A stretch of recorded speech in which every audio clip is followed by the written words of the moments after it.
It's noon and it's time for the Democrats of Greater Tucson. We have a great speaker that Mike Bryan secured today, Garrett Archer. And he's going to discuss what he has learned through the coverage of the 2022 general election and give his insights on politics in Arizona as we head into the 2024 cycle. Garrett joined ABC 15 in July of 2019 as a data analyst. Prior to transitioning to journalism, he was a senior elections analyst at the Arizona Secretary of State, where he played a pivotal role in analyzing and disseminating election results and early voting data. He developed a large following on social media during the 2018 general election with the catchphrase, "Maricopa incoming," setting the stage for each day that election results updated. Before that, Garrett worked in the political industry, providing campaign analysis for both Republican and Democratic candidates at nearly every level of government. He is an expert at political public opinion polling and socio-demographic analysis as it relates to elections. Let's give a Democrats of Greater Tucson warm welcome to Garrett Archer. Hello, everyone. How are you? Hey, Garrett. So I've got my political reporter, Mark Phillips, over here, and he's talking to me at the same time. So it's always a good time in the newsroom. So, all right. So let's talk the election here. Now, do I have the ability to share screen, first of all? You do. I just made you co-host. Okay. Good. Okay. So, all right, so we've all been through this. Everyone has been through the election, obviously. I'm sure everyone is intimately familiar with how the results came out. Arizona has shown itself again to be a not just a battleground state, but one of the prominent battleground states in the United States. Really, it comes down to us in Georgia at this point, as far as states where Republicans and Democrats will be pretty much neck and neck for at least a couple cycles. And there's a lot to do with that. I'm sure that a lot of you have been involved in politics here for quite some time. I'm sure you remember sort of this whole transition began in 2016. 2014, Republicans did an extremely good job of capturing all of the statewide races. And in fact, the voting behavior in 2014, if you recall, nearly identical numbers for all of the statewide Republicans in 2014. And so you didn't see a lot of split ticket voting back in 2014, but we started to see a shift after that. In 2016, if you recall, even though if you recall, 2016, we sort of began seeing this move into what analysts like to call negative partisanship. We saw that in Maricopa County, even though Donald Trump did win, Arizona in 2016, we started seeing a shift in behaviors, especially in Maricopa County, the largest county in Arizona. We started seeing, for example, Sheriff Joe Arpaio lost his race at that point. And then after 20, and we saw the numbers narrow, obviously. We saw Mitt Romney win against Barack Obama in 2012. And in 2016, it was a much closer race. And then, of course, everybody remembers 2020.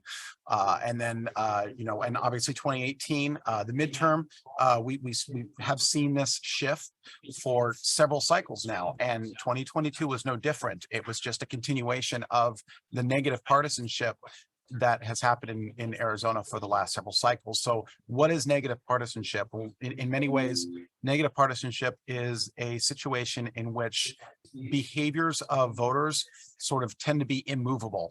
You don't have as many voters that are then able to be persuaded. They've pretty much set in their ways. And we've seen this again in 2018, 2020, and 2022, where especially 2020 and 2022, where the top of the tickets were not very different. And they were only, Donald Trump and Joe Biden were 0.5 away, I think it was. And then Kari Lake and Katie Hobbs were separated by 1/7 of a point. And obviously everyone knows where Abe Hamadeh was. And Chris Mays. So we're in a very tight situation in Arizona. And as we've seen with voter registration numbers in the last several cycles, or at least this last cycle, we've seen that there's been a change in voter behavior, at least registration behavior. Prior to 2020, both Republicans and Democrats were registering more individuals than independents. And since 2020, that has shifted. Independents are now out registering both parties. And that sort of, again, signals a shift of, I would say to an extent, there's a little bit of apathy out there in especially the younger population as far as wanting to join either of the political parties. Now, people will eventually vote, as we see, you know, and the negative partisanship still is pervasive. And let's kind of go through why that is. So I'm going to pull up some maps here. Everybody loves maps. We'll start with the basic. Have any of you seen the precinct maps for the elections? Am I? Let's see. Okay.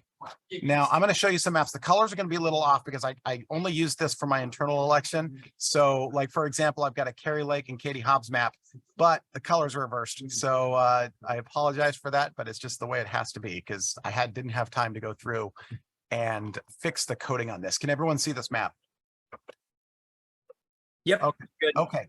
All right. So let's go through this. This is just a simple precinct by precinct victor map. So there's no gradient in who won by how much. It's just who captured the precinct with Lake and Hobbs. And as you can see, the numbers are, the colors are reversed. Kerry Lake is in blue and Katie Hobbs is in red here, but let's just pretend it's the other way right now. Let's start with Maricopa County. So if you look at the patterns here, if you know anything about Arizona, and especially, and I'll go down to Tucson in a minute. You sort of know where the, we're in a loop function in Maricopa County in which we start with the urban core right here. And then we have inner suburbs that are, the structures are older. The people who live there are more diverse. The household income is a little more diverse. And this is sort of this area around the loop 101. And then as we pull out farther into each direction, we get into the exurbs and the newer suburbs. These are the newer built houses. They're much larger. Families are much larger, and the ethnicity is significantly more white in these areas. And you can see this pattern this is very similar to the map we saw in 2020, in which we see that let's start with the East Valley. This is my sort of, I live in the East Valley, so I know it very well. And so we'll start here. We can see that, the break right now in the two parties between, where Republicans are winning and where Democrats are winning is right here along Gilbert Road. And this is a mark in the different suburbs. Out here, there's larger houses, newer houses. Over here, there's more multi-unit structures.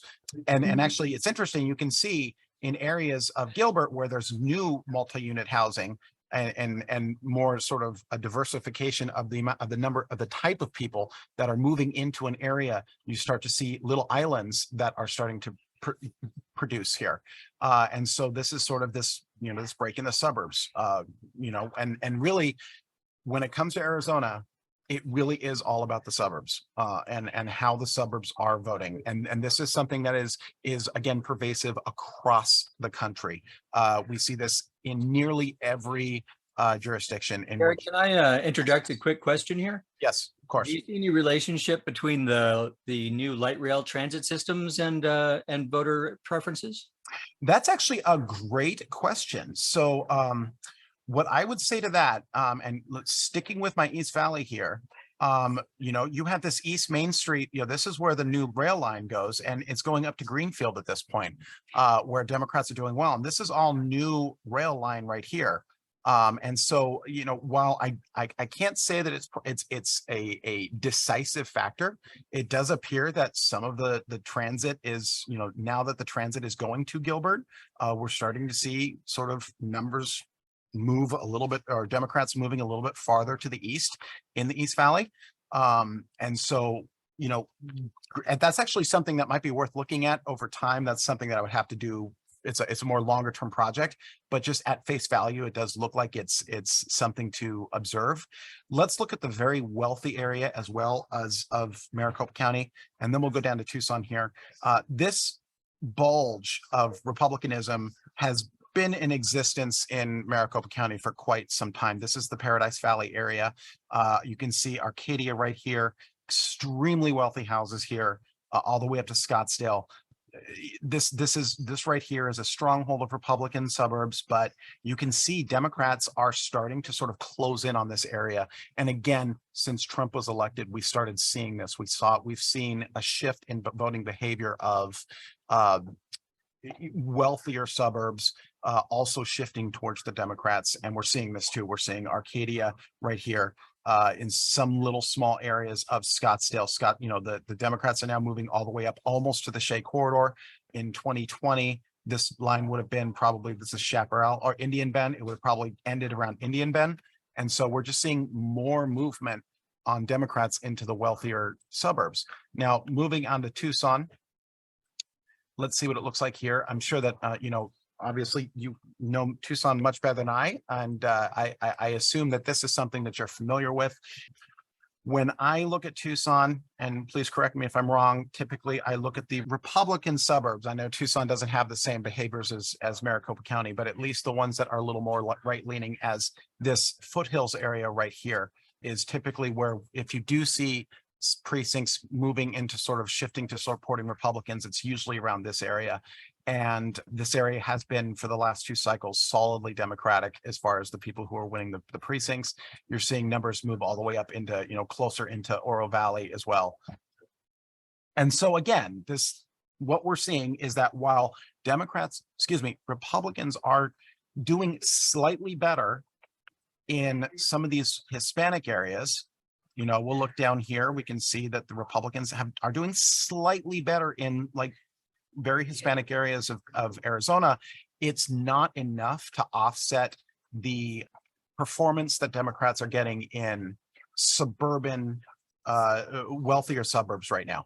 And again, this seems to be, to me right now, a function of negative partisanship, where we are seeing some shifts, but in reality, these are high propensity voters in these suburbs. And as we've talked about in 2020, I'm sure all of you, watched the audit, saw what these counts were. We're not seeing a lot of changes. So let me move on to one other thing. I'm going to pull off this as soon as I figure out how to unshare my screen. Sorry. Oh, there it is. Okay. All right. I'm going to reshare a screen now. So are any of you familiar with the other audit that was going on at the same time as the 2020 audit? This was done by Benny White. He's a Republican in Tucson, and then also the CEO of Clear Ballot, or the former CEO of Clear Ballot. These gentlemen also looked at this data, the cast vote record from Maricopa County, and were able to come to some conclusions that sort of take this concept of negative partisanship and this shift in the suburbs to a even more granular conclusion. Yeah, so their analysis was quite expert and credible. Yeah. Yes. So now I'm going to go to their, they have a spreadsheet here. All right. So I'm going to walk through the spreadsheet a bit. Can you all see it? It's a bit large. Yeah, we can see it, but we can't really read it. Yeah, that's okay. I'm going to go to, there's a lot of stuff here. As I said, their analysis is very in-depth. But I want to talk about when they're talking about disaffected voters, because this is very important. Hold on, let me get to the one. There's a very good sheet here on disaffected voters. I want to make sure I have the right one. So where is it? Pattern X/Gov. Is it? Yes. Okay. So I want to talk about crossover voting here. One of the things that Republicans have suffered from in Arizona for the past 2 election cycles, at least, it possibly happened earlier than that, but we do not have the cast vote records to validate this. And really, cast vote records, let me just explain what that is really quick. A cast vote record is basically the digital version of every ballot in Maricopa County. And so when you analyze the cast vote record, you can without being able to tell who is who, you can still look at how every ballot was voted, as you know, as well as how it was adjudicated, and just everything about it. And it's an extremely useful tool in analyzing election results, and can also be used for auditing election results. And these guys are experts at looking at this CAF vote record.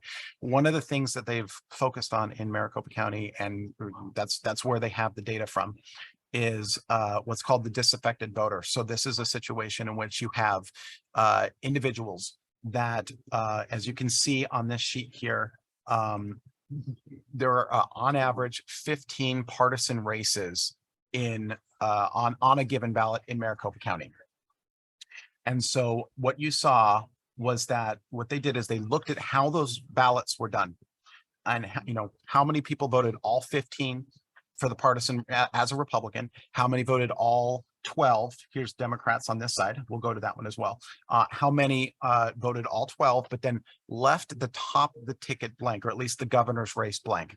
So they determined that, if you voted for 8 or more of those 15 Republicans, but then you left Lake blank, or you voted for Katie Hobbs, then you were a disaffected Republican. And you can see what this means to Republicans here, to Lake's campaign, what happened there. You can see she has, if we look at people who voted for 8 or more, all the way to 15, but then didn't vote for Lake, there's about 33,794 Republicans, essentially Republicans in Arizona, that did not support Kari Lake. And you can see that as a significantly larger number than what we see in the Democratic side. These are Democrats that voted for 7 or more, and they are at only 9,000. There was only about 8,500 Democrats that supported almost all Democrats down the field, or majority of Democrats, but then did not support Katie Hobbs. And so you can see, obviously, there's a massive disparagement there, a difference between the two. When the Lake campaign, when it's a 17,000 net margin between the two, and she's losing basically 27,000 votes between the difference of, these disaffected voters. That's a major factor. And we saw that in all of the statewide races. It was more prominent for the most part in the races of Republicans that were endorsed by Donald Trump in the primary. The one difference to that was Martin Quezada versus Kimberly Yee. Kimberly Yee did pick up a significant amount of Democrats that voted majority Democrat down the field and then voted for Kimberly Yee. So she was the only Republican to benefit from this net margin of disaffected voters. And this is a big factor as to what happened in 2020. And the question, of course, is, does this continue? And I think that's the question. That's the $1 million question for everybody. What are the factors that lead to this disaffected voter? What do they look like? Now, let me, I have this for Lake. I don't have this for anyone else right now, but let me show you something. This will give you an idea of where these crossover voters are coming from. And this is where we make our distinction on the fact that these crossover voters are, and this sort of goes with what I just showed you in that first map, just the straight precinct, first past the post map. This is now showing the number of disaffected Republicans that voted Republican down the ticket, but then did not support, or excuse me, disaffected rep votes for Hobbs. So these actually actively voted for Katie Hobbs. So these are Republicans that voted for Katie Hobbs. And as the color gets more deep, the numbers get larger. And so this is a Maricopa County map. And obviously everyone here can see the pattern in this map. You can see that this is a map where most of the disaffected Republicans came from very Republican areas, and mostly very wealthy Republican areas. You can see right here, this is an extremely wealthy area of Arizona. It's just possibly one of the wealthiest. It's Paradise Valley right there, Arcadia, and then you come up here to the North Scottsdale area, and there is a tremendous amount of Republicans that abandon their ticket. And you see it in the East Valley. And this right here is a very, if you know anything about the East Valley, you know that this is a very heavy LDS area. And so there's a question that, did Carrie Lake not perform as well with LDS individuals as, you know, in this area where there's a higher concentration of LDS individuals? Was that a major factor in her loss? Ahwatukee area, this used to be one of my favorite areas to look at in Maricopa County, because it used to be the consummate swing area. At one point, back in 2014-16, before the negative partisanship kicked in, when you look at, say, Governor Ducey's numbers, you can see that when you look at his map, he actually won all of Arcadia, or excuse me, Ahwatukee, all the way up to the freeway. But then you look at someone who didn't do as well, but barely won in 2014, Diane Douglas. She only captured this one precinct right here, the Foothills precinct, which is, you know, that's where the really wealthy newer houses are. But she lost all of the denser populated areas of Ahwatukee. So this kind of showed a really good gradient of how Democrats versus Republicans were going to perform statewide. That's sort of changed a little bit now. This area is much more Democratic and isn't as good of an indicator for the performance of the rest of the state. But still, you can see the number of, the numbers that the Republicans are losing by, the Republican top of the ticket is losing by. Let me see if I can look at another one of these crossovers. Let's do crossover race, Dems for Lake. Let's see what this looks like. And then, yeah, this is actually a good map too. So I'm going to stop sharing this one. And again, if you want me to go back to any of these, or if you have any questions in a few minutes, we can go back to any of these. But let's go to this one. All right. So this is basically this is the exact opposite. These are Democrats that crossed over and voted for Lake. Obviously a much smaller number. Now, there's something to remember about these areas, even though these are more Republican areas and Republicans tend to outnumber Democrats in these areas by, you know, it's a good 20-30 point margin for Republicans. These are very dense areas, so there's still a significant number of Democrats in these areas, so they should be showing up on a map like this. But what we see is that really, even though, you know, these areas right here, downtown Phoenix, these are very Democratic areas. What I'm seeing in this map is that and what we talked about before, we are seeing some crossover in the Hispanic vote.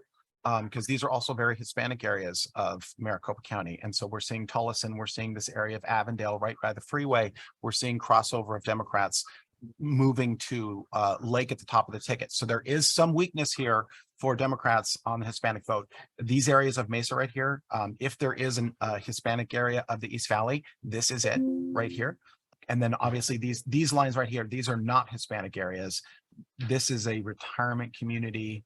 And I don't know what this is. It looks like it's right off the 202. And so it's interesting that, right, you know, you did have some peel off of high propensity Democrats in those areas. But other than that, it's really just a sprinkling.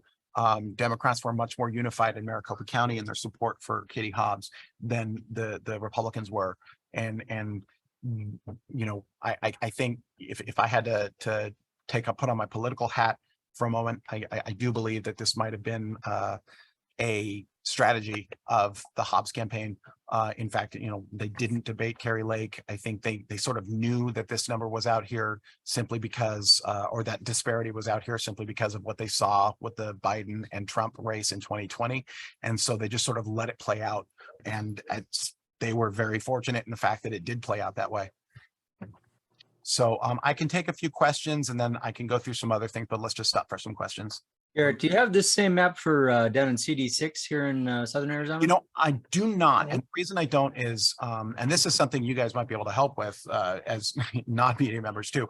It's actually quite difficult to get the cast vote record from other counties. So Maricopa County has been very good about getting us a cast vote record. Pima County is not sharing its cast vote record with the public right now, and neither are some of the other counties. And so without that cast vote record, this analysis cannot be done anywhere else. And that's one of the reasons why we're focusing on Maricopa County, is it's simply what we have. Gotcha. Okay, Andrea, your question, please. Thank you. Thank you both. Did you say that the places where the Democrats voted for Lake tended to be Hispanic? Yes. And do you think her anti-abortion stance might have had something to do with that? It's hard for me to speculate on those kind of things if it is, Okay.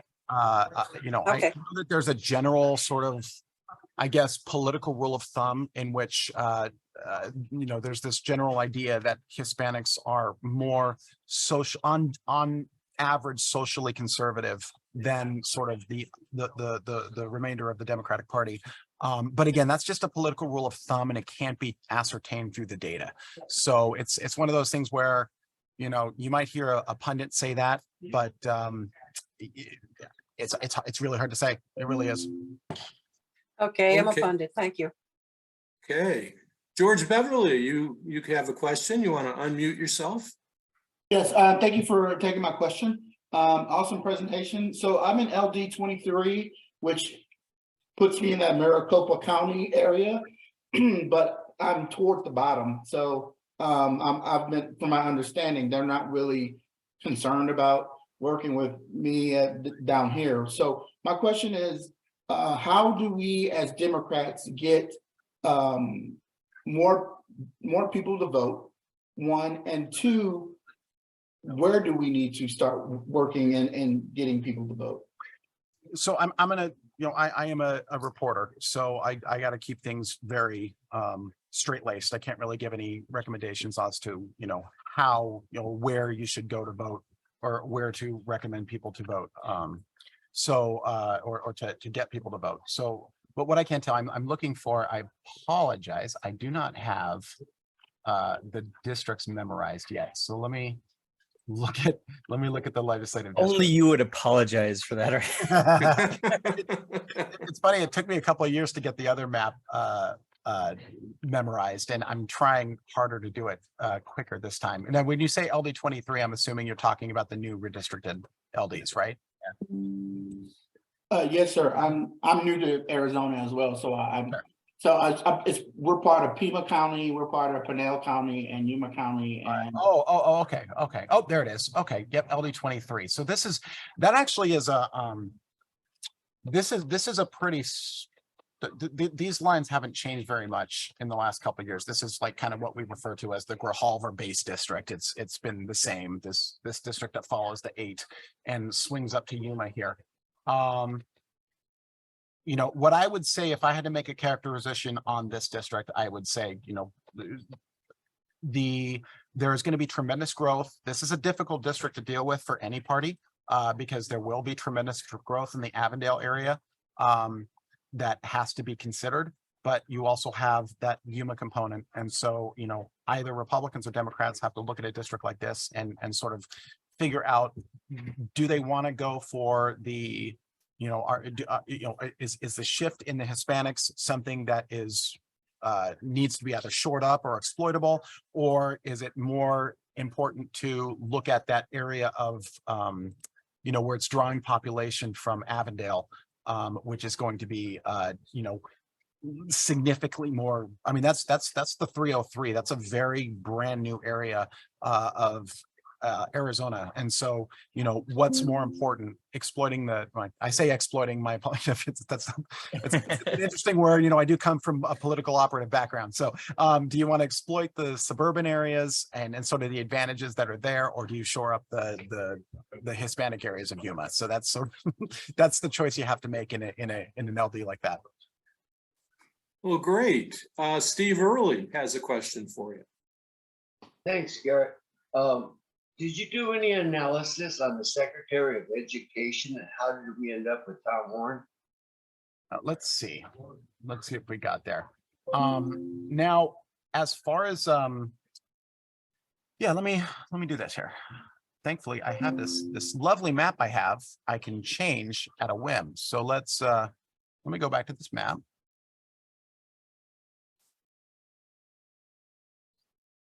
Okay, you can all see the map? Yeah. Okay, so now we're going to go here. And we're going to go to state superintendent. I'm sorry, as this is all done for me. This is not made for broadcast. And so, you know, I only need to know where everything is. All right, so we're going to see it flip here in a second. There we go. Okay, so let's sort of look at Kathy Hoffman versus Tom Horn. excuse me, Kathleen Hopper versus Tom Horn versus the Katie Hobbs and Kerry Lake map. So differences I'm seeing offhand. I am seeing this is a significant difference between the two. I'm going to show you this one more time. Okay, just keep your eye here. Let's go back to governor.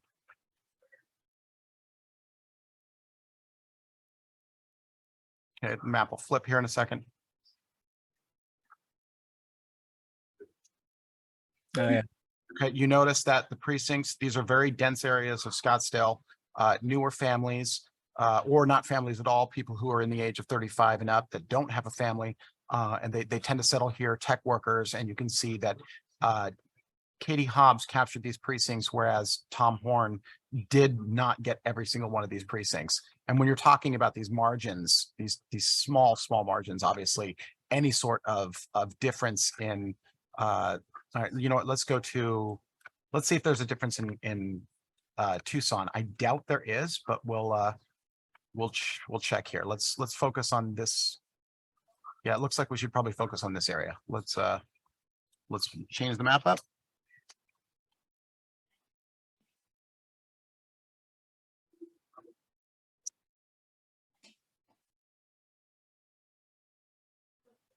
Oh, sorry. My fault. Oh, yeah. Yeah, that's my fault. Okay, we do see some differences here in North Tucson, where Tom Horn did capture some precincts that are typically more Republican, but they're on the line that Kathy Hoffman was not able to. And so this is sort of, you know, when we're talking about these negative partisanship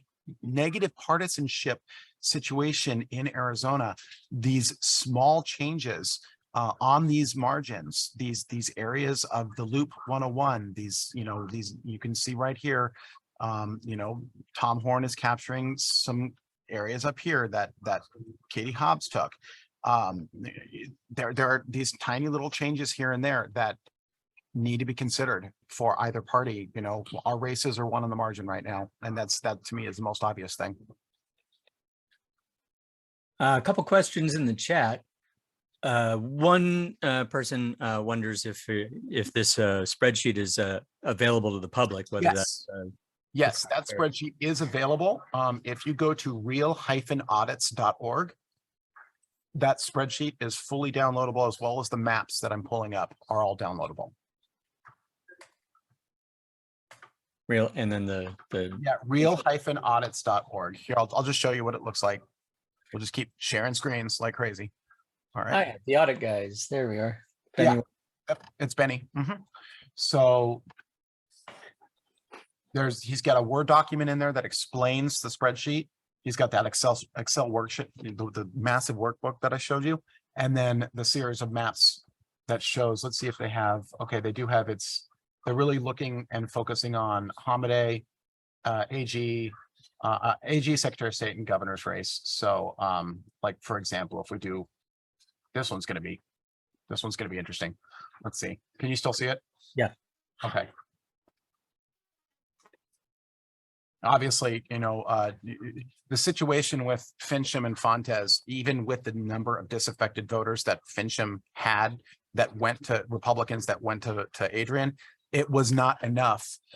Essentially, if all of those Republicans had stayed on the slate, Adrian Fontes still would have won the election, is I guess what I'm trying to say there. So he was in a much better situation than, say, the AG's race and the Haas race. And you can see this here. I mean, look at this. It's essentially every single Republican area. Adrian opened a can of whoop ass. Very dense, in very dense numbers. All of the East Valley support, you know, pretty much there's disaffected voters all over the place in the East Valley. In the North Valley, all of these Republican suburbs, very strong numbers for Adrian Fontes. So again, Fontes was in an extremely good position compared to the governor's race.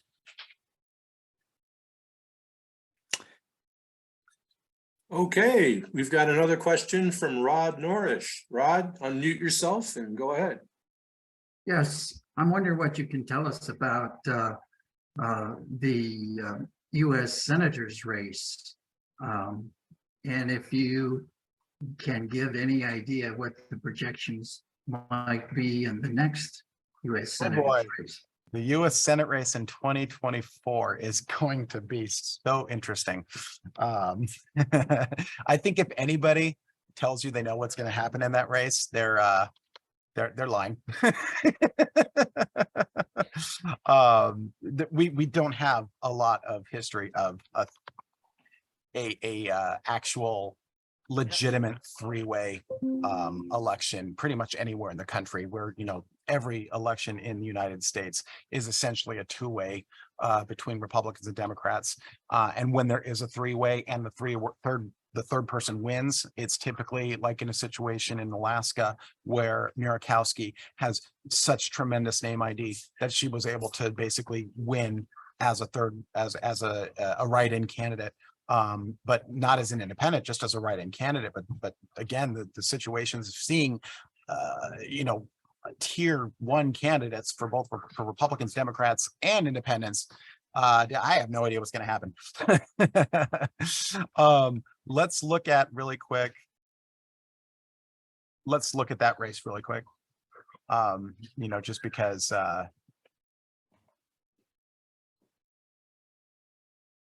And you can see, even though Kelly and Masters, the margins were much larger, what's interesting is that for the most part, by and large, the lines continue.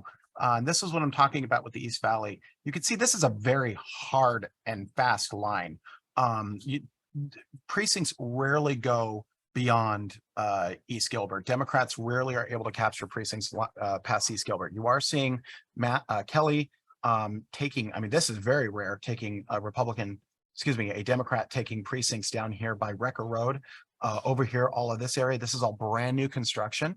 And so, you can just, by looking at sort of those small tells in those precincts, you can tell that, Kelly did a much better job of capturing people who were newly arrived to Arizona. And that might be the ticket for Democrats going forward, in many cases, is actually getting those new arrivals. And I know that there's that whole thing of the don't California my Arizona, but they're not all Californians. They're coming in from all over the place. And it does look like Kelly did a very good job of also getting those people as well. These new builds out in the East Valley.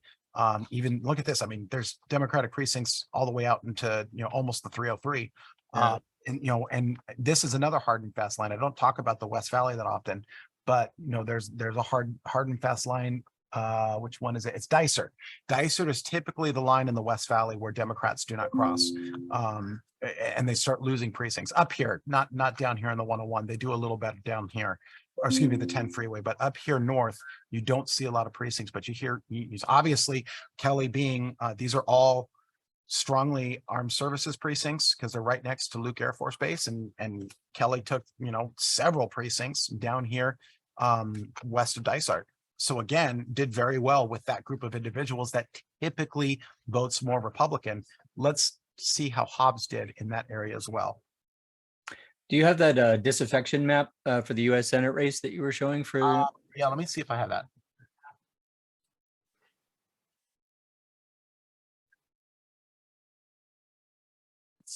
So I'm imagining that thing's glowing pretty magenta. It is, but they didn't do it. So I don't have that. I have to ask for it. So I apologize. All right, let's go to, but I would imagine, just based on the numbers I saw, it's going to be very close to the Fontes Fincham. That the same people that voted for Fincham, or excuse me, Fontes, also crossed over and voted for Masters. I think that's a relatively safe assumption to make. Mm-hmm. Are you still seeing the map? Okay, so here we go. Back to this Luke Air Force area. You can see more Republican support in some of these areas in the Lake race. And so here's an area in which, while Republicans were willing to vote for Kerry Lake in some numbers, many more of them crossed over for Kelly to vote in that race. And obviously with the margins the way they were, that makes sense to me. Looks like Larry has his hand up next. You want to interject a question here as our past president, Larry Bodine? Yes, Presidente. thanks, Mike.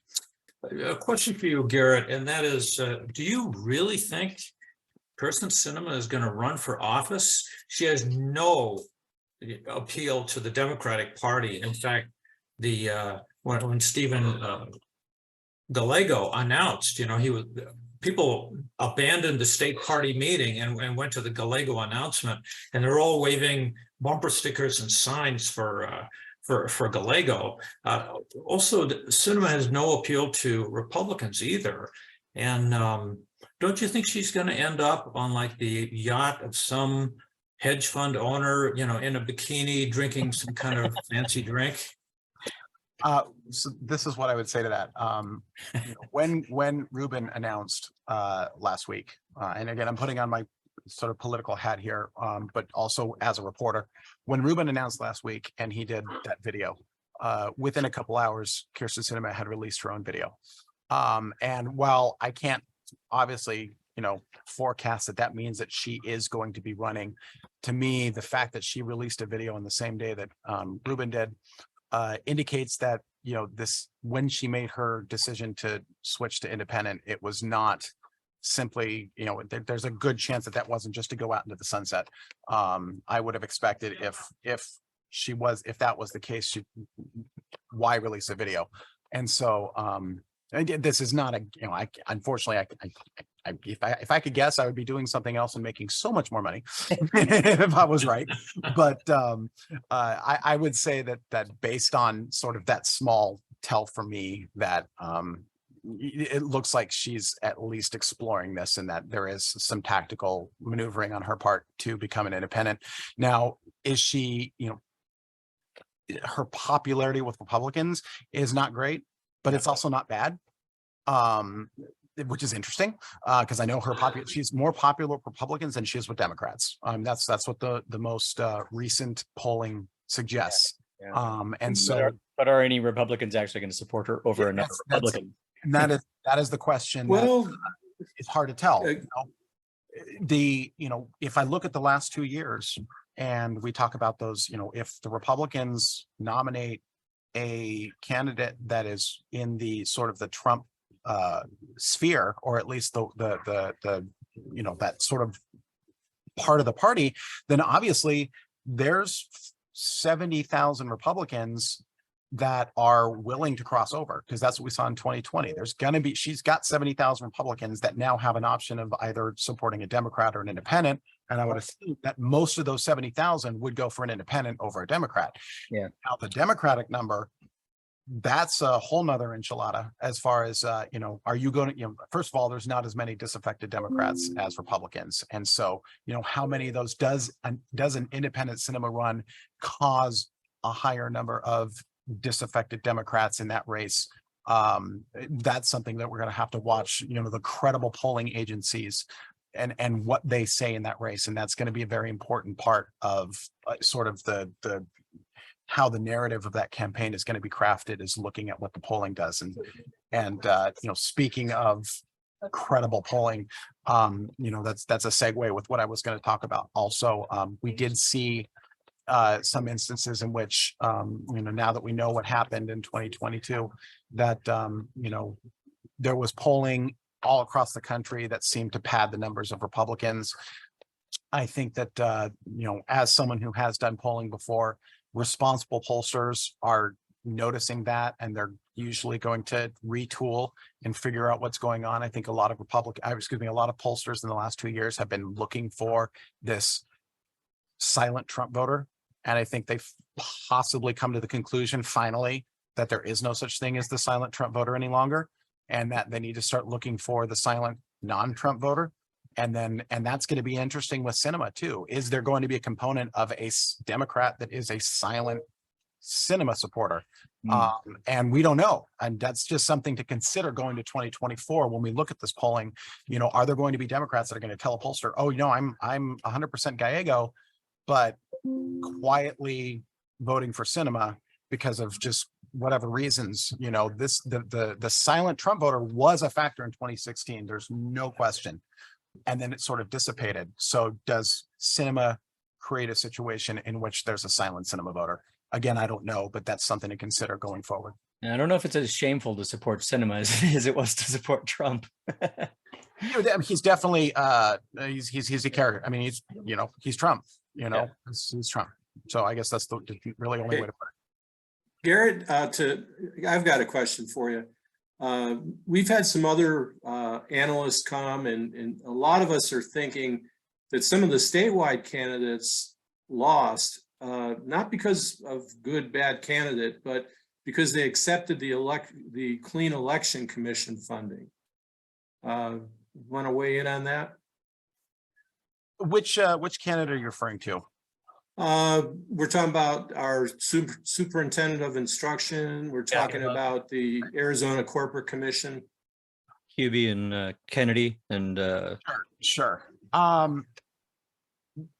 That's always an interesting question. I do not have, I'm trying to think of, someone may know this more than I. Did Tom Horn outspend Kathy Hoffman significantly? Yeah. Okay, so it was significant. So what I'm going to go very conventional with this. Money is the lifeblood of politics, because it's the only way, that's the most effective way to reach as many people as possible. And so being outspent, especially when you're not at the top of the ticket, can be very problematic. Because the thing about negative partisanship as well is that it's so much more pronounced at the top of the ticket than going sort of as it trickles down. And so, in the case of Kathy Hoffman versus Tom Horn, being outspent at sort of that far down the ballot can have an impact on the race. Because again, it's very difficult without having any empirical evidence to say, Tom Horn won because of XYZ policies he put forward. I really have I have nothing to suggest that. I have nothing to suggest otherwise as well. And that's one of the sort of the failings of political polling, is that no one ever sort of goes back and does after action polling to see what actually happened, especially when you go a little farther down the ticket. We all do our horse race polling. Oh, this person's in the lead, this person's in the lead, this person's in the lead. And then the election's over and no one actually goes back and says, hey, so why did you support this person? And that some of that happens at the top of the ticket, but it doesn't happen farther down. So, it's really hard to tell. But generally speaking, you never want to be the candidate that's being outspent the farther down the ticket you go. It's always a problem. There is a cap when you get down to say, the reality is there's a cap when you get down to like the LD level where, no one's going on broadcast in the LD level. That's way too expensive. And so does money matter as much? I would argue no. I think at the LD level, it's more organization than anything else. But when you're talking about statewide, money still does play a factor. And so being outspent is a problem. Well, great. You have been so wonderful coming today with so much analysis. If you have a couple minutes, if you would want to analyze CD6 for us, that's our other hot button that we've had with the other analysts. And I think there's still a lot to learn from that race. Yeah, well, I can do that at, let's see. Oh, I saw someone ask something about undervotes. Undervotes is a part of this whole situation. It's similar to disaffective. If someone, like for example, Hamadeh versus Mays, there were 50,000 undervotes in that election. So 50,000 people, both Republicans and Democrats, chose to not participate in the election. More of those were Republicans than Democrats. And so it goes into the disaffected voter scenario in which, you had Republicans that they didn't want to vote for Chris Mays, but they did not want to support Hamadeh. And so they just simply left it blank. And that played a significant factor in nearly all of the races this year as well. Let me go to U.S. representatives. 6. Where are you? I don't have 6 on here for some reason. I don't know why. So unfortunately, I don't know why I don't have 6. So I apologize. I don't have anything on 6. No problem. There'll be another day. There'll be another day. Rod Norrish, you have another question? Yeah, could you make any comments on what our new districts, the gerrymandering problem, can you make any comments on that? I would say, interestingly enough, at least if I'm looking at the empirical data based on, now there is a site, let's take that, is it? Okay, Princeton gerrymandering project. It's funny, like you have to go through these again and figure out where they are. So let's go to here. This is something I used a lot during redistricting, as far as what the Princeton gerrymandering product sort of gave a report card to all of the states as far as what their grade was for redistricting. And so let's go to Arizona. Let's start with congressional. And then where's Arizona? Where are you? Come on. All right, Arizona. Arizona's final state congressional map. Let's look at this. Okay, interesting enough, they were Princeton gerrymandering was very favorable to the redistricting process in Arizona this time. As you can see, it did say that the partisan fairness was an A. They gave an overall grade this time as an A. This is the split they sort of see in the legislative map. They can see, basically Republicans, they're about where Democratic win. Here's this frequency of Democratic wins out of 30 districts. You can see Democrats are typically going to be in the minority in the legislature. Let's look at the Republicans. You can see they got 16. And so they're right here on the cusp. They didn't push all the way to say 18 or 19, which would have been definitely something where you say, oh, this isn't as fair. Let's look at the the final grades for the congressional map now. And again, they gave it an A, but the competitiveness, they did give it a C, you can see. And obviously, I know that there are a couple legislative districts that were a big contention for Democrats. I remember the meetings, and especially I think it's Wadsac's district, right? Yeah, 17. Yeah, 17. That was sort of one area in which the Democratic redistricting committee members were, very aggressive against. And here we go on this one. This is showing the metrics as far as it's sort of laying, Democrats can win 4 to 5 districts. Most of the time, they're going to win either 3 to 4. And so Democrats definitely have a disadvantage right now. What's interesting about that is, does it remain a disadvantage over time? Let's take a look at these districts really quick. See if can I make this map a little larger? I can't. Can you see this map, or Yeah. are we looking at something else? Okay. So, I'll just give you my sort of look at this map while we're talking here. So, District 1, I'm very familiar with this district. It's probably the one I'm most familiar with. I know where Schweikert is very weak, and I know where he's very strong. And what I would say is how this district is going to play out is really going to be, if a Democrat can capture District 1, it's going to be because the suburban shifts continue to happen. Because as Democrats reach up into the Scottsdale area, that sort of weakens the hold that Republicans have in those areas. Because in this area, the strongest vote is over here in the suburban area. Now, these areas that are more Hispanic, older suburban areas of Phoenix, as well as central areas of Phoenix, they don't have as strong of a vote. So if Democrats were able to get out the vote at a larger margin in those areas while the suburbanite shift continues, then that puts this district in jeopardy for Republicans. Looking at the rest of these districts, I really don't see a situation anytime this decade where District 5 goes Democratic. If we go down to 6, I will admit I'm not as familiar with Tucson, but I look at this district and I say the only thing I can think of is, again, those suburban, if the suburban shift continues, that is a good situation for Democrats. But if the suburban shift begins to sort of stabilize for Republicans, then that district remains Republican over time. The rest of these districts are pretty played out and they're not going to change. The River District, that's not going anywhere anytime soon. CD2, that's not going anywhere anytime soon either. When they moved Prescott into that district and Yavapai County, that sort of ended any sort of discussion on if this district should be captured by Democrats.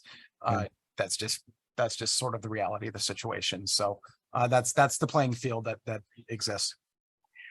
So Garrett, I want to Okay. ask you if you had any great war stories that you haven't been able to report elsewhere that you can tell us that would be entertaining and enlightening. War stories. Yeah. I've been in a lot of wars in the last couple of years. Yeah.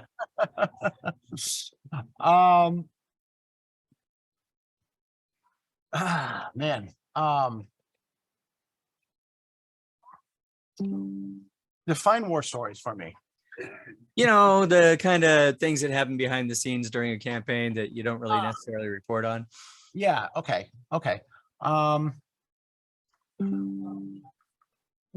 You know, I guess what I would say about that is that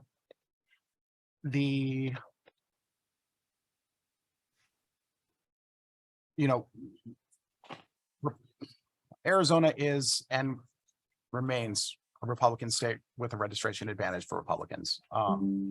But, and what's going to define, and you could take this for what it is as far as a war story. So, because obviously I can't betray, much being a reporter, but what's going to happen, the next couple of years, what's going to, define the unity in Republicans is sort of how many of those Republicans that, the ones that are in the legislature and also that are in leadership, they are talking to a base that has a certain predilection or a certain way of thinking and certain support of populist candidates, but not all of them actually believe that. And so, how does that play out in 2024? Are you going to have a situation in which Republicans who, again, have a numerical advantage in Arizona? And that's one of the reasons Republicans need to understand that when the media talks about Arizona in relationship with Republicans, it is because of a numerical advantage. And that if everything is in a default setting, Republicans win everything in Arizona. And so this is why we talk about Republicans more than Democrats. Are you going to have a situation in which, those Republican leaderships, the leadership positions that are able to sort of shift the narrative on the base, do they continue to sort of lay into the base message, or do they try to shift it somewhere else? And that's, I guess, the best way you can infer a war story from that all you want. Yeah, I infer, do they give up the process here to continue with it? Okay. Let's hear a big round of applause for Garrett Archer. Thank you all. Appreciate it. Garrett, you were wonderful. Really appreciate your work. Sure. Absolutely. Thank you. Thank you for watching. You're a gem of Arizona political reporting. I appreciate your work so much. Thank you. Thank you.